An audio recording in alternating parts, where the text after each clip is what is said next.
නිරූපණ ශිල්පිනී පියුමි හංසමාලිගේ හිටපු පෙම්වතා වන ප්‍රගීත් තනුෂ්ක මෙන්ඩිස් පසුගියදා කොළඹ වංචා විමර්ශන කාර්යාංශය මගින් අත්අඩංගුවට ගනු ලැබුවා.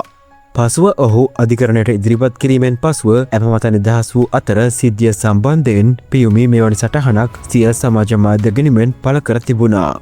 උපුටා ගැනීම. මගේ අත්සන හොරාට දාලා වාහන ගත්තාට අද දඬුවම ලැබිලා.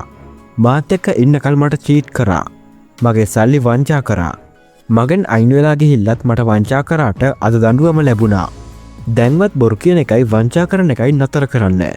ජීවිතේ කිසිම දවසක එක ඇත්තක් කියලා නැති කටඇරියොත් බොරුම කියන මනුස්සයා අද උසාවියේදී වරදකරු කියලා පිළිඅරන්. පිළිගත්ත එකම ඇත්ත මේකද කොහෙද ජීවිත කාලෙටම.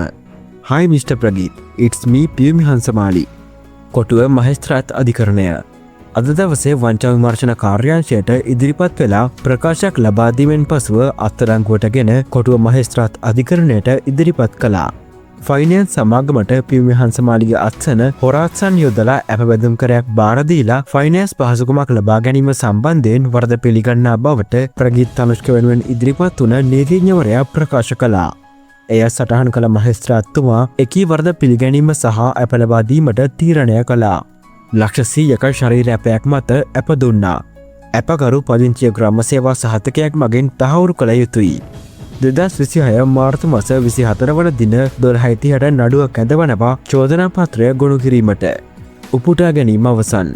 මෙවැනි පුවත් ඉදිරියටත් බලන්න සබ්ස්ක්‍රයිබ් කර රැඳී සිටින්න අප සමග.